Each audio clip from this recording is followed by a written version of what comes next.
दोस्तों, एक शख्स अपने ही घर के किचन में सालों साल तक दफन रहता है, लेकिन इसके बारे में किसी को भी जानकारी नहीं हो पाती। उसकी जो पत्नी होती है, वो उसमें खाना बनाती है, खुद भी खाती है, अपने बच्चों को भी खिलाती है। फिर अचानक से एक दिन एक व्यक्ति, एक जो मुखबिर होता है, पुलिस का एक विशेष मुखबिर होता है, खास मुखबिर होता है, वो एक इंस्पेक्टर को एक जानकारी देता है, जिसके आधार पर इस केस का खुलासा होता है। आइए इस केस के बारे में जानने की कोशिश करते हैं कि कहाँ का मामला है। दरअसल 2015 की बात रही होगी। बिहार का एक जिला है सीवान, और इसी का एक गांव है रामपुर। यहाँ का रहने वाला समीर अंसारी, जो कि एक राजमिस्त्री का काम करता था, अपने आसपास की ही एक लड़की होती है रूबी, उससे उससे मोहब्बत हो जाती है। शुरुआत में दोनों के परिवार राजी नहीं होते, लेकिन आखिरकार दोनों की शादी होती है। तो शादी दोनों की हो जाती है तो जिम्मेदारियां भी बढ़ जाती हैं, जिसके बाद समीर अंसारी और जो उसकी पत्नी होती है रूबी अंसारी, वो बिहार, अपने राज्य को छोड़कर, अपने गांव को छोड़कर, अपने जिले को छोड़कर पैसा कमाने के लिए, अपने परिवार का पालन पोषण करने के लिए बिहार से गुजरात के अहमदाबाद, अहमदाबाद का एक जगह है फतेहवाड़ी, और इसी के अंदर एक कॉलोनी है गोकुल धाम, वहां पर रहना सहन करते हैं अपना, वहां जाकर गुजरात के अंदर। और वहां पर जो समीर अंसारी होता है, वो रोजाना की तरह काम पर जाता है और शाम को अपने घर आ जाता है। उसका जो व्यवहार है, लोगों से बातचीत करने का तरीका है, काफी अच्छा होता है। वो मिलनसार व्यक्ति होता है, आस पड़ोस में भी उसे लोग तारीफ करते हैं उसकी, और उसका उठना बैठना भी होता है। काफी समय ऐसा ही बीत जाता है, और जुलाई 2024 के आसपास की बात रही होगी कि अचानक से समीर अंसारी गायब हो जाता है। गायब जब हो जाता है तो कुछ दिन तो ऐसे ही बीत जाते हैं, कुछ महीने ऐसे ही बीत जाते हैं, लेकिन आसपास के जो लोग होते हैं वो समीर अंसारी के बारे में, उसकी जो पत्नी होती है उससे इसके बारे में पूछते हैं कि आपका पति कहाँ है, समीर कहाँ है। तो जो उसकी पत्नी होती है समीर की, वो तो शुरुआत में कहती है कि वो अपने गांव गए हैं, कभी कहती है कि वो उनका काम अच्छा लगा है तो वो दुबई चले गए हैं, दुबई में जाकर वो नौकरी कर रहे हैं। फिलहाल इसलिए मैं घर पर अकेली रहती हूँ, मेरे परिवार में 2 बच्चे हैं। बता देती है कि मेरा पति दुबई गया है, तो हर कोई यकीन कर लेता है। और दुबई गए हुए समीर को लगभग 1 साल, सवा साल हो जाता है, और दुबई से समीर वापस नहीं आता। इसके बाद उसकी जो पत्नी होती है, वो अपने घर को, खरीदा हुआ घर होता है, वो उस घर को खाली कर देती है, और वापस जब वो जा रही होती है तो आस पड़ोस के लोग जमा होते हैं, वो पूछते हैं कि आप कहाँ जा रही हैं। तो बताती है कि मैं अपने, फिलहाल मेरे जो पति हैं समीर, वो दुबई में काम कर रहे हैं, और इसलिए मैं अपने घर जा रही हूँ, क्योंकि यहाँ पर कोई मेरे रिश्तेदार नहीं रहते। समीर की जो पत्नी है रूबी, वो बिहार चली जाती है, और बिहार में, और वो जो घर होता है अहमदाबाद के अंदर समीर का, वो का कई महीने तक बंद रहता है। लेकिन फिर अचानक से उस घर के अंदर एक परिवार की एंट्री होती है, जो कि किराएदार के रूप में होती है। किराएदार भी उस घर में जो किचन होता है वहां खाना बनाते हैं, लेकिन उस बारे में उसमें भी कुछ जानकारी नहीं होती कि यहाँ पर कोई किचन के अंदर दफन है।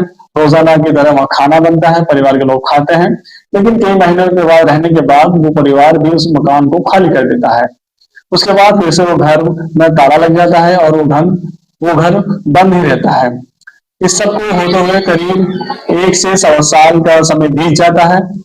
फिर अचानक से एक मुखबिर होता है, पुलिस का खास मुखबिर, वो एक इंस्पेक्टर को सूचना देता है कि एक फैला घर है अहमदाबाद की कॉलोनी के अंदर, हमारे एरिया के अंदर, और वो काफी टाइम से बंद है, लेकिन जो उसका मालिक है समीर, उसकी कोई जानकारी नहीं है।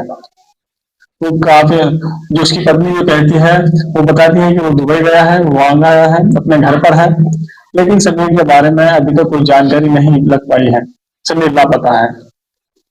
शुरुआत में तो पुलिस भी इस केस को थोड़ा सा ढीला छोड़ देती है, लेकिन वो पुलिस का खास मुखबिर होता है, इसलिए इंस्पेक्टर होता है वो अपने आला अधिकारियों से इस बारे में बात करता है और इसकी जानकारी देता है कि फला सोसाइटी के अंदर एक समीर नाम का एक व्यक्ति रहता था, वो पिछले 1 साल भर से ज्यादा समय हो गया है और वो लापता है।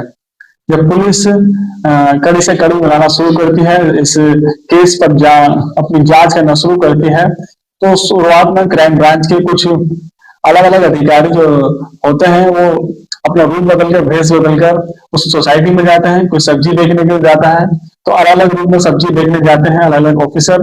और जो जब जिस समय वो वहां रह रही थी तो वहां समीर की पत्नी भी थी, उसे जानकारी निकालने की कोशिश करते हैं कि समीर कहाँ पर है, आपके पति कहाँ पर है, आप तो बहुत अच्छे हैं, ऐसे तारीफ करके उससे बातचीत कर छोटी छोटी चीजों का पता लगाते हैं अधिकारी। और तो उनसे तो रूबी को, तो क्राइम ब्रांच को रूबी से पता लगता है कि जो उसका पति है, एक बार पता लगता है कि जो उसका पति है वो अपने बिहार के जो सीवान है, रामपुर गांव में, वहां वापस चले गए हैं।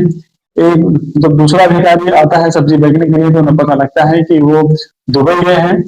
तो वो सब चीजों को क्राइम ब्रांच की टीम और जो अधिकारी होते हैं पुलिस के, वो जो समीर का नंबर लेते हैं, नंबर निकालते हैं, उसकी कोई डिटेल निकालने की कोशिश करते हैं, कोई डिटेल निकालते हैं और वो पिछले 1 साल का जो पूरी कॉल डिटेल होती है उसकी छानबीन करते हैं कि समीर ने दुबई, जब से वो गायब हुआ है, दुबई गया है, तब से उसने ना तो किसी अपने दोस्त को कॉल की, ना ही अपने रिश्तेदार को, और ना ही जो सोसाइटी में जो दोस्त थे ना ही उन्हें की, ना ही अपनी पत्नी को कॉल की।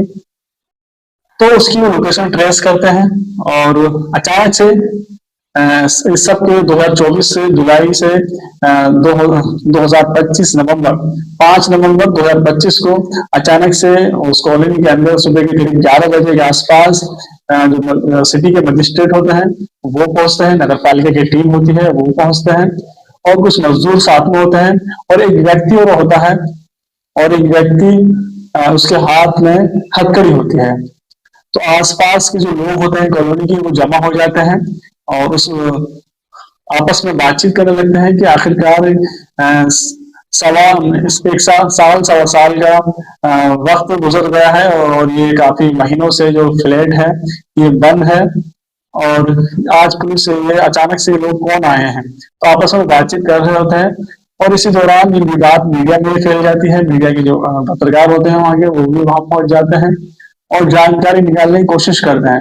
तो पता लगता है कि जो व्यक्ति है जिसके हाथ में हथकड़ी लगी हुई, जिसके हाथ बंधे हुए हैं, वो दरअसल उसका नाम इमरान वाघेला है। वो भी कई महीनों पहले यहाँ इसी सोसाइटी में आसपास रहता था, लेकिन फिलहाल वो यहाँ नहीं रहता।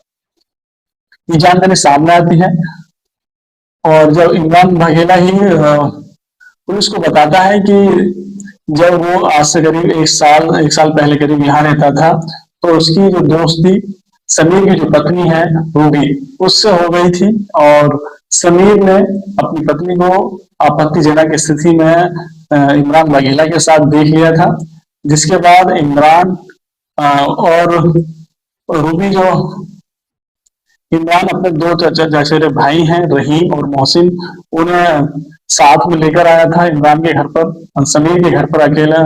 और जिस टाइम पर समीर अपने घर वापस आता है एक रात को, तो समीर को उसकी पत्नी रूबी, इमरान के जो चचेरे भाई हैं 2 रहीम और मोहसिन मिलकर सबसे पहले उसका गला काटते हैं और उसके शरीर को छोटे छोटे टुकड़े कर देते हैं और उसे मौत की नींद सुला देते हैं।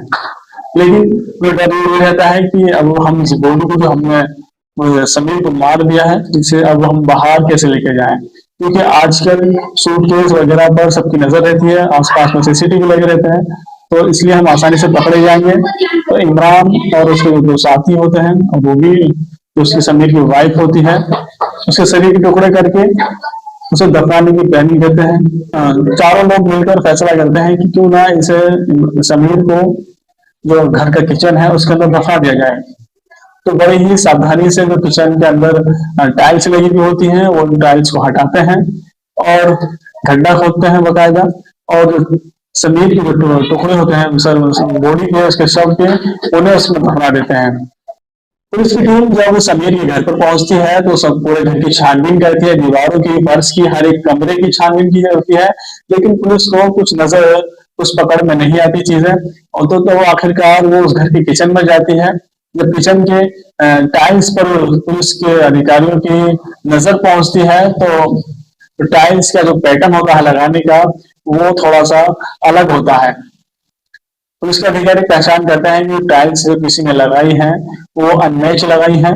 किसी कार्य जो पेशेवर कारीगर होते हैं वो टाइल्स अपनी परफेक्ट एकदम लगाते हैं जिससे कि एकदम शाइनिंग बनी रहे। पुलिस को पता लगता है कि यहाँ कुछ ना कुछ गड़बड़ जरूर है, जिसके बाद वो उस फर्श की मजदूर बुलाकर खुदाई करवाते हैं, जिसके बाद सभी कुछ कंकाल, कुछ हड्डियां, कुछ चीजें मिलती हैं शरीर के हिस्से की, उन्हें वो इकट्ठा करते हैं, पोटली बनाते हैं, सभी की जो बॉडी होती है जो जांच के लिए भेज देते हैं, डीएनए जांच के लिए, फॉरेंसिक रिपोर्ट के फॉरेंसिक के लिए, और जो वहाँ के जिला अस्पताल में उसे वहां भेज दिया जाता है जांच के लिए। फिलहाल पुलिस ने इस मामले में इमरान जो भगेला होता है उसे गिरफ्तार कर लिया है। बाकी जो अन्य आरोपी हैं फिलहाल वो फरार हैं। लगातार पुलिस लगातार दबिश दे रही है उन्हें गिरफ्तार करने के लिए। इमरान के जो चचेरे भाई हैं रहीम और मोहसिन वो भी फरार हैं। किसी रिपोर्ट में उनका नाम साहिल और फैजू बताया गया है, अन्य रिपोर्टों के अंदर तो वो फिलहाल पुलिस की गिरफ्त से बाहर है। जो रूबी है वो भी अभी फरार है। पुलिस लगातार फिलहाल दबिश दे रही है उन्हें पकड़ने के लिए। इस पूरे फिलहाल दोस्तों इस वीडियो में इतना ही। इस मामले पर, इस घटना पर आप लोगों का क्या क्या कहना है, आप क्या सोचते हैं, आप हमें कमेंट बॉक्स में कमेंट कीजिए, इसका हमें इंतजार रहेगा।